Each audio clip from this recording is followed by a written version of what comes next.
La doctora Mercedes López Martínez es doctora en Estudios Latinoamericanos por la Facultad de Filosofía y Letras de la UNAM y maestra en Estudios Latinoamericanos por la Facultad de Ciencias Políticas y Sociales de la UNAM. Es integrante de redes nacionales e internacionales como la campaña Sin Maíz No Hay País, Alianza por Nuestra Tortilla, la Alianza por la Salud Alimentaria y de Regeneración Internacional, Consumers International y la Federación Internacional de Movimientos de Agricultura Orgánica y FOAM. Ha sido conferencista en temas relativos a la defensa del maíz nativo, biodiversidad, agricultura orgánica y consumo sustentable, todo con perspectiva de género, en las conferencias de las Naciones Unidas sobre el cambio climático, COP21 de París, COP22 de Marrakech, COP24 de Katowice, COP13 de Cancún y el segundo simposio de agroecología de la FAO en Roma. Asimismo, ha sido docente en la UNAM, la FLASCO, Universidad de Buenos Aires, Universidad La Salle, Universidad del Tercer Milenio y Universidad de Costa Rica, además de coordinadora de diversas publicaciones y articulista. Actualmente es representante de la colectividad demandante contra el maíz genéticamente modificado en México. Por parte del Comité Ambiental de la Escuela Superior de Ingeniería Química e Industrias Extractivas, quiero agradecerle su presencia, doctora Mercedes. Es una de las más importantes defensoras del maíz en México y es un placer contar con su presencia. Muchas gracias por el entusiasmo, por el seguimiento. Felicidades que gente tan joven como tú y como todas las y los escuchas estén pendientes del tema y bueno, todo tu entusiasmo en esta serie de pláticas. Me da muchísimo gusto estar con ustedes y bueno, como les comentaba ya Ana Karen, soy parte de toda una serie de redes y de grupos que tenemos una lucha por la defensa de los maíces en México. Y bueno, ante las amenazas de los organismos genéticamente modificados, que es algo de lo que vamos a estar hablando en esta conferencia. Yo quisiera preguntarles a las personas que están presentes, bueno, pero yo quisiera que reflexionáramos, preguntarles, ¿qué sabemos del maíz? ¿Ustedes saben, hay alguien que sepa cuántas razas y cuántas variedades de maíz existen en México? ¿Desde hace cuánto tiempo se siembra el maíz en nuestro país? ¿Alguien sabe esta historia, esta parte? ¿Qué uso se le dan al maíz aparte del uso alimentario? ¿Cuántos platillos o cuántas bebidas sabemos existen en México a base de maíz? ¿Cuáles son las propiedades alimenticias del maíz? ¿O cuándo se festeja el Día Nacional del Maíz? Alguien por ahí, veo que hay una lista de bastantes personas. Y bueno, fíjense, estas reflexiones son muy, muy importantes porque México es la base del nacimiento, de la diversificación permanente del maíz, y son muchas preguntas y muchos conocimientos que no tenemos y que estamos perdiendo. Si ustedes, por ejemplo, tienen la oportunidad de viajar o van a viajar después y van a Francia, por ejemplo, van a ver que va a haber un rescate muy importante de sus alimentos, su gastronomía, sus vinos. A los niños se les enseña a cierta edad también a catar los vinos, a conocer los diferentes quesos, y en México desconocemos mucha de esta información, cuando México es cuna del maíz. Entonces, pues son temas bien importantes en los que tenemos que ir reflexionando. México, y aquí vamos a ir respondiendo a esas preguntas porque la idea es compartir información y aprender conjuntamente. Como les decía, es centro de origen y diversificación del maíz. Hay 64 razas, para quienes no saben, ya lo saben ahorita, y cientos de variedades del maíz. Estas razas han sido recopiladas por Conavio, una instancia del gobierno, en todo el país, en todos los territorios, y se presume que hay mucho más razas de maíz.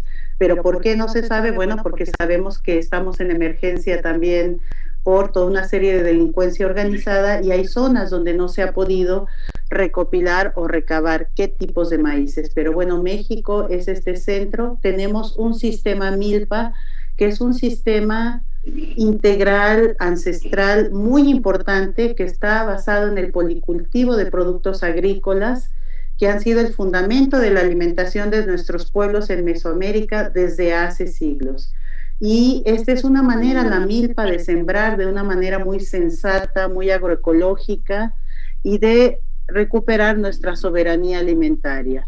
Este modelo de alimentación de la milpa que se está perdiendo, pues fue holístico, fue muy saludable, pero desafortunadamente con toda la ola de comida industrial, con toda la ola de comida chatarra, como le llaman, estamos perdiendo esta alimentación tan rica. Y díganme ustedes, si no, chicos, chicas, pues todavía quién conoce el guauzontle, el papaloquelite, quién conoce toda una serie de alimentos, una variedades de chiles, de frijoles, de calabazas, chayotes que se dan en la milpa, las flores de calabaza que son riquísimas en quesadillas, espero que ya hayan comido y que no les esté antojando, pero bueno, esa fue una base con el taco, con la tortilla sana de maíz, tortilla nixtamalizada que estamos perdiendo. Pero el maíz también yo les quiero comentar que gracias a la base del maíz de la alimentación mexicana, nuestra comida fue nombrada Patrimonio Inmaterial de la Humanidad por la UNESCO.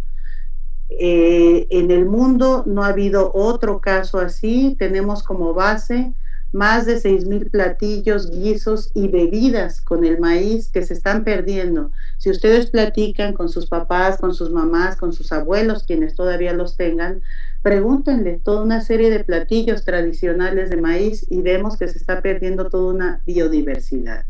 Pero también el maíz para México no solo es alimento.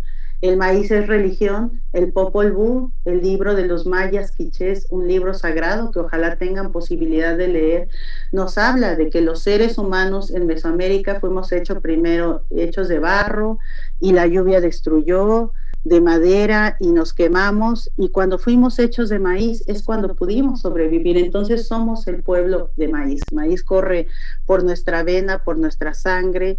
El arte, todas las artesanías que conocemos que se hace con la hoja del maíz también, atención a esa imagen que tenemos en la parte superior derecha. Esos son los antecedentes de nuestros maravillosos maíces, los teocintles. Fue la planta, era una plantita agreste que no servía para alimentarse y que tiene 12,000 años de antigüedad en ese estado silvestre. Desde hace 9,000 años nuestros ancestros, nuestras ancestras domesticaron el maíz llevándolo a diferentes alturas, a nivel del mar, a la montaña más alta, a diferentes climas para crear toda esta riqueza y toda esta serie de variedades que se crearon. Yo les hablaba de esta comida tradicional mexicana, pero también el maíz es parte de la cosmogonía de los pueblos indígenas y campesinos de México, forma parte de un sistema cultural de usos agrícolas, tradiciones, simbolismos. Y otra cosa muy importante que México aportó al mundo, aparte de aportar el maíz, aportó el proceso de nixtamalización. Y esto es fundamental conocerlo para nuestra alimentación. Ustedes como estudiantes, si van a estudiar las áreas químicas, por ejemplo, pues toda la parte de la composición, o si se estudia nutrición o medicina, tiene que ver con esta tradición, con esta cultura. Y la nixtamalización es un proceso que consiste, como dice aquí, en preparar el grano del maíz con una proporción de cal o ceniza que facilita su molienda, hace más asimilables los nutrientes y ayuda a que se digiera. Hubo una época en que los españoles se llevaron el maíz a Europa y lo empezaron a consumir las poblaciones en Europa, pero les hizo daño y dijeron es un alimento que no sirve para comer. No, el problema es que no lo nixtamalizaban. Esta nixtamalización, si ustedes han visto a sus mamás, sus abuelitas, ustedes lo han hecho, el pozole tradicional, cuando se remoja en cal se desprende la cascarita del maíz y hace que sea asimilable, pero con muchas proteínas. Entonces es la fuente de la alimentación en México. Yo les quiero contar que desde la campaña nacional Sin Maíz No Hay País, que está compuesta por más de 300 organizaciones campesinas, ecologistas, científicas, indígenas en el país, pues se rescató el 29 de septiembre como Día Nacional del Maíz. Hace 2 años antes de la pandemia logramos tener un evento muy grande en el Zócalo de la Ciudad de México con conferencias, exposiciones, demostraciones, eventos culturales, festejando a nuestro maíz que es fundamental y importante en el volumen de producción, adaptabilidad a todos los climas, más que el trigo, más que el arroz, y sabemos que hay millones de personas en todo el mundo consumiéndolos. El maíz es el cereal con más volumen de producción y ha llegado a constituirse para algunas gentes, más que arte, religión, cultura, gastronomía, pues en un negocio, porque cotiza en la Bolsa Internacional de Valores. Yo no sé si eso sabían ustedes, pero es un tema fundamental. Bueno, tenemos pues el plato del buen comer de la cultura mexicana, y muchos de estos alimentos que vemos, leguminosas, cereales, tubérculos, estos maravillosos quelites, que dicen que hay más de 6,000 quelites, pues vienen de la milpa mexicana, que se siembra conjuntamente. México, yo les comentaba que ha tenido un problema muy fuerte, igual que otros países en el mundo. Ha sufrido, a raíz de la firma del Tratado de Libre Comercio de América del Norte en los años 80, una transformación en sus patrones de consumo. Se han importado alimentos o se han trabajado por varias compañías, esas grandes compañías Coca-Cola, Pepsi, Nestlé, Maseca, una serie de alimentos industriales que han provocado pues una pandemia muy fuerte antes que el coronavirus, una pandemia de obesidad, diabetes, con toda una serie de enfermedades. Yo no sé si ustedes saben, pero México tiene el nada honroso primer lugar de consumo de bebidas azucaradas en el mundo, y estas bebidas industriales, que aparte de altas concentraciones de azúcar, de sales y de tener fructosa de maíz, que es de maíz genéticamente modificado, ahorita les voy a contar brevemente qué es eso, pues estamos consumiendo este tipo de refrescos en lugar de nuestras ricas aguas de Jamaica, de limón con chía, de horchata, toda esta maravilla de frutas que tenemos. Este proceso, este excesivo consumo de alimentos ultraprocesados también ha causado que la población de México también tenga el nada honroso primer lugar de obesidad y diabetes en el mundo, cuando tenemos una alimentación ancestral, que es la milpa, tan sana, tan equilibrada, tan completa, con la que podemos salir adelante sin este tipo de comida industrial. Y bueno, las consecuencias, el chef Ricardo Muñoz Zurita, que es uno de los chefs más importantes en México, nos dice que una ola de comida chatarra amenaza las tradiciones culinarias y nos llama a no caer en la tentación, ¿no? Y estos datos que yo les daba: México tiene obesidad, tiene problemas de ceguera, McDonald's tiene 500 puntos de venta en 57 ciudades mexicanas. Analicen, chicos y chicas, ustedes, ¿qué comida nos está dando McDonald's? Un pan industrial de baja calidad, la carne viene de muy baja calidad también, no se sabe qué tipo de reses están ofreciendo. Muchas de estas reses son alimentadas con una serie de alimentos de mala calidad, les inyectan hormonas, el problema de clenbuterol que han tenido muchos deportistas por consumir esta carne, llena de aditivos, llena de problemas. Y México es el mercado regional más grande de toda una serie de cadenas como Kentucky Fried Chicken, Pizza Hut, Taco Bell. Y bueno, vamos analizando y viendo la responsabilidad de consumir este tipo de alimentos. Si ustedes ven, esta gráfica es muy bonita y muy representativa, porque aquí lo que nos dice es, bueno, es una comunidad de Guatemala, y ellos están gastando ese costo promedio que tienen ellos por alimentarse. A ver, un segundito, déjenme hacerla más pequeñita. Aquí dice, Guatemala, el costo 75 pesos diarios de comida. Si ustedes ven, mucha de esta comida viene de la tierra, son zanahorias, son ejotes, son jitomates, calabazas, maíz. Este es el tipo de alimentación, y vean a la gente, es gente de complexión delgada, es gente que tiene, que se ve que está sana. Y en cambio, si nos vamos a la alimentación que priva en México, veamos esta familia, 190 pesos diario. Se gasta la familia en este tipo de alimentación. ¿Y qué podemos notar? Vean aquí atrás Coca-Cola, todos estos refrescos industrializados, aquí a la izquierda toda una serie de cereales y leches industriales que tienen muchos problemas de salud y sí, bien tienen frutas, verduras, pero mucho alimento industrial y pues la familia también, pues ya uno de los niños ya tiene problemas de obesidad, ¿no? Entonces, esto es producto de este cambio en la alimentación y tenemos otro problema muy fuerte.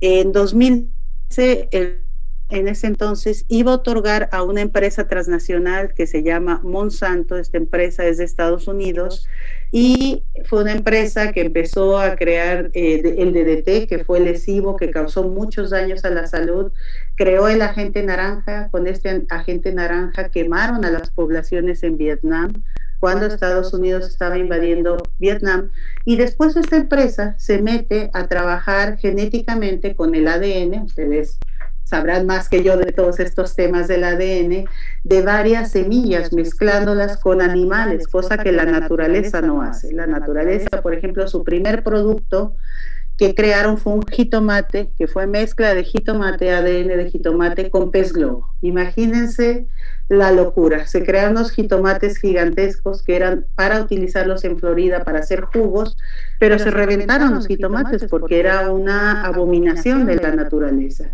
No puedes mezclar ADN de seres vivos como peces con alimentos, ¿no? Bueno, pues esta compañía pidió permiso para sembrar prácticamente todo el norte de México con maíz genéticamente modificado. Ahora vamos a ver qué es qué es el maíz genéticamente modificado, pero ¿qué hubiera implicado que sembraran estos maíces? Que hubiéramos perdido nuestras 64 razas y cientos de variedades de maíces maravillosos. Si ustedes piensan en una tlayuda, pues es un maíz específico, es el maíz bolita que se usa para hacer estas tlayudas. El maíz para el pozole es otro maíz, no podemos uniformar, no podemos perder esta riqueza. ¿Qué son los alimentos genéticamente modificados y cómo se distinguen de otros? Pues son organismos vivos que han sido creados artificialmente manipulando sus genes, se pueden o se producen en los laboratorios de varias empresas internacionales como Bayer, Monsanto ahora, Syngenta, Dow AgroScience. Hay muchísimas empresas en todo el mundo que lo que hacen es que aíslan segmentos de ADN del material genético de un ser vivo, como yo les decía antes, y lo introducen en el de otro para desarrollar nuevas cualidades especiales. Se busca que este organismo transgénico sea más resistente a los herbicidas, las plagas, adversidades del clima y del entorno, todo con miras comerciales. Pero bueno, este es un proceso, es muy importante decir, es una alteración que no ocurre en la naturaleza. Si bien esas 64 razas y cientos de variedades han venido por una mezcla genética natural que las poblaciones campesinas e indígenas hacen cuando tienen su cosecha, eligen las semillas del maíz más grande, más bonito, que mejor da, y son las que guardan para volver a sembrar en la siguiente siembra. Esto es una parte natural, pero aquí en los laboratorios pues se traspasan las barreras naturales entre las especies del reino animal, vegetal, y acarrea diversos riesgos para la salud, el ambiente y la sociedad. Aquí hay un mapa que ustedes también van a poder ir checando de los cultivos biotecnológicos, organismos genéticamente modificados en el mundo, y pues tenemos que Canadá es el primer país. Acá están los productos que ellos tienen: canola, maíz, tienen soya y tienen remolacha, ¿no? Entonces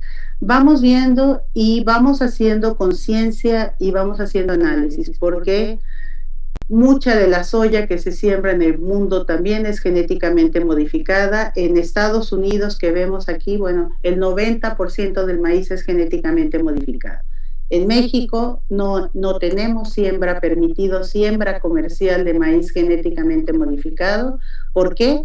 Porque interpusimos una demanda civil contra la siembra de este maíz comercial, que ya nos hubiera contaminado de 2013 ahora sin esta demanda y hubiera destruido toda nuestra riqueza y variedad de maíces. Ese es un tema fundamental y que ustedes como mexicanas, mexicanos tienen que conocer. estamos en la defensa. Actualmente yo soy la representante de esta comunidad demandante y es muy importante decir que no estamos contra la ciencia, como nos han acusado gentes de las empresas que dicen es gente retrógrada, está contra la ciencia. No. Los experimentos genéticamente modificados han tenido resultados interesantes, pero ¿qué pasa cuando se meten con personas o cuando se meten a mezclar genes animales con genes de plantas o cuando se meten a nuestra alimentación? ¿Qué es lo que vamos a ver en un momento? Y como yo les decía, veamos estos productos. El maíz y la soya los usan como ingredientes en alimentos industriales. Están en los chocolates, en las conservas, en el pan de cualquier marca industrial, Bimbo, en las margarinas, en los aceites vegetales, leches, helados, alimentos infantiles, mayonesas, harina. La soya transgénico genéticamente modificada está presente en más del 60% de los productos elaborados como grasas vegetales, y hay que ir leyendo las etiquetas. Ustedes saben que recientemente también logramos desde la Alianza por la Salud Alimentaria un etiquetado hexagonal negro donde se especifica que los alimentos son altos en grasas, altos en azúcares, altos en sales. No hemos logrado y queremos que sea el siguiente paso, como se hace en Europa o algunos pocos estados de Estados Unidos, que se hable si tiene organismos genéticamente modificados, pero este es un problema muy, muy fuerte, porque nos están envenenando todos los días, 3 veces al día, los días que comemos estos alimentos industriales, y no lo sabemos, no nos están informando, a pesar de que la Constitución Política Mexicana desde 2011 establece el derecho a una alimentación sana de calidad y que se nos informe. Entonces también el derecho de acceso a la información lo están violando. ¿Qué efectos a la salud crean los organismos genéticamente modificados? Bueno, pues hubo una serie de investigaciones que se hicieron desde la Universidad de Caen en Francia, desde Argentina, el doctor Andrés Carrasco, Seralini en Francia, el gobierno de Austria, donde encontraron que los organismos genéticamente modificados pueden generar alergias y favorecer la generación de enfermedades como cáncer o alteraciones en el sistema reproductivo. Esto es un tema muy grave que las empresas ocultan, que se dice que no existe, pero fíjense, la COFEPRIS, que es la instancia de la Secretaría de Salud de México, que es la que tiene que dar los permisos o no de sembrar organismos genéticamente modificados, aceptaba las pruebas de que los transgénicos no hacían daño, presentadas por las mismas empresas transnacionales. Entonces aquí hay un conflicto terrible de intereses. Investigaciones independientes que se hicieron, como la de Seralini en Francia, alimentó a ratas, hembras y macho con el mismo maíz que querían sembrar en México para alimentarnos, un maíz genéticamente modificado. Y en las hembras encontraron muertes prematuras por enormes tumores y en los machos daños en pulmón e hígado.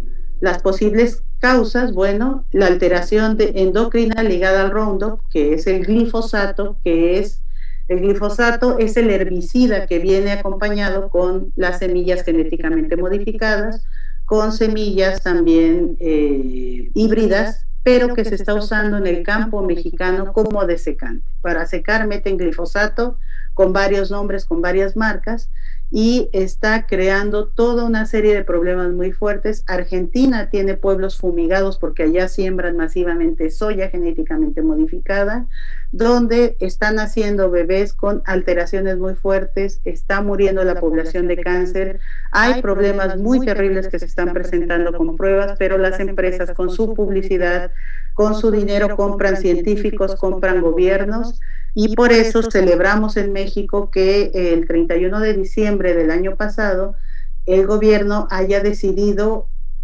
prohibir la importación del glifosato, que es este herbicida que les comento que viene con los transgénicos, gradualmente. Se va a prohibir y se van a buscar alternativas agroecológicas porque está envenenando a la gente.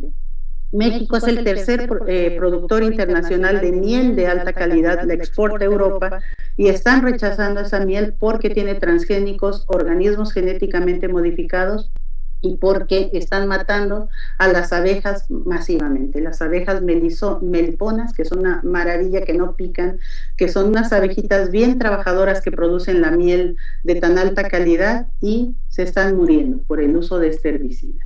Entonces, bueno, aquí hay una secuencia también del maíz genéticamente modificado, ¿eh? Se transmite el gen BT a un bacillus dentro del maíz. Los gusanos se comen la planta del maíz y lo que ingieren no es un vegetal, ¿no? Sano, sino la planta insecticida y les revienta el estómago y mueren envenenados. Este es el tipo de maíz que querían sembrar en México y que no lo permitimos. ¿Qué avances tenemos entonces? Bueno, y aquí hay fotos bien importantes. La resistencia de las comunidades campesinas e indígenas. Dejaron de apoyar al campo, empezaron a importar semillas de mala calidad, se empezaron a vender muchos productos industrializados, pero la gente en el campo sigue conservando sus milpas, sigue sembrando, y hay una milpa maya que es preciosa, con sus chayas y con sus quelites especiales, y hay una milpa en la Huasteca veracruzana que tiene también sus alimentos muy ricos y muy integrales, y hay otras en la Ciudad de México, que es una zona pues semirural también. Tenemos muchísimas milpas que hay que defender. El Día Nacional del Maíz, que logramos que en las efemérides ya quede el 29 de septiembre como Día Nacional del Maíz. ¿Por qué 29 de septiembre? Porque es un día en que las y los campesinos de todo el país hacen ofrendas por tener una buena cosecha del maíz, ponen flores de pericón, que son unas flores muy bonitas, anaranjadas. Otro de los avances, yo les hablaba de esta demanda colectiva que se emprendió en 2003 y que ha permitido, bueno, pues que no siembren este maíz, no contaminen nuestros maíces. Otro de los avances también fue la ley a favor del maíz nativo que impulsaron dos senadoras, Ana Lidia Rivera y Jesús Rodríguez, para poder defenderlo, esta demanda contra el maíz transgénico que yo les decía, y un decreto presidencial contra el glifosato, del que también les estaba hablando, que el 31 de diciembre se instituyó. Entonces, las comunidades hoy y toda esta semana, Semarnat va a estar transmitiendo en la mañana toda una serie de experiencias agroecológicas de productores en Papantla, Veracruz, en el Estado de México, en varios lugares del país que están trabajando con técnicas agroecológicas. ¿Qué significa eso para nuestra salud? Pues que no estamos consumiendo químicos ni agrotóxicos. Para las y los campesinos, pues que van a poder vender sus productos a un precio digno también. Ahí es muy importante que compremos y tratemos de comprar no en los supermercados, sino en los mercados, en los tianguis, al productor, a la productora que sabemos que viene de Milpalta, que viene de Xochimilco, que hace sus tortillas a mano nixtamalizadas también. Estas son algunas de las alternativas. Apoyar los huertos urbanos, esto es muy, muy importante, comprar a precio justo los productos locales. Hay que escoger agroecológico o orgánico cuando podamos también, y comprar alimentos que tu madre o tu abuela reconocerían como tales, alimentos integrales, y pues no todas estas cajitas que se están comprando, que aparte de contaminar y ensuciar, no nos nutren. Pero también es muy importante aprender a cultivar algo en nuestras macetas, tener en botellas. Sabemos que en cualquier lado se puede, en los muros, al lado de la casa, en las escuelas, incentivar la siembra también de alimentos de estos productos.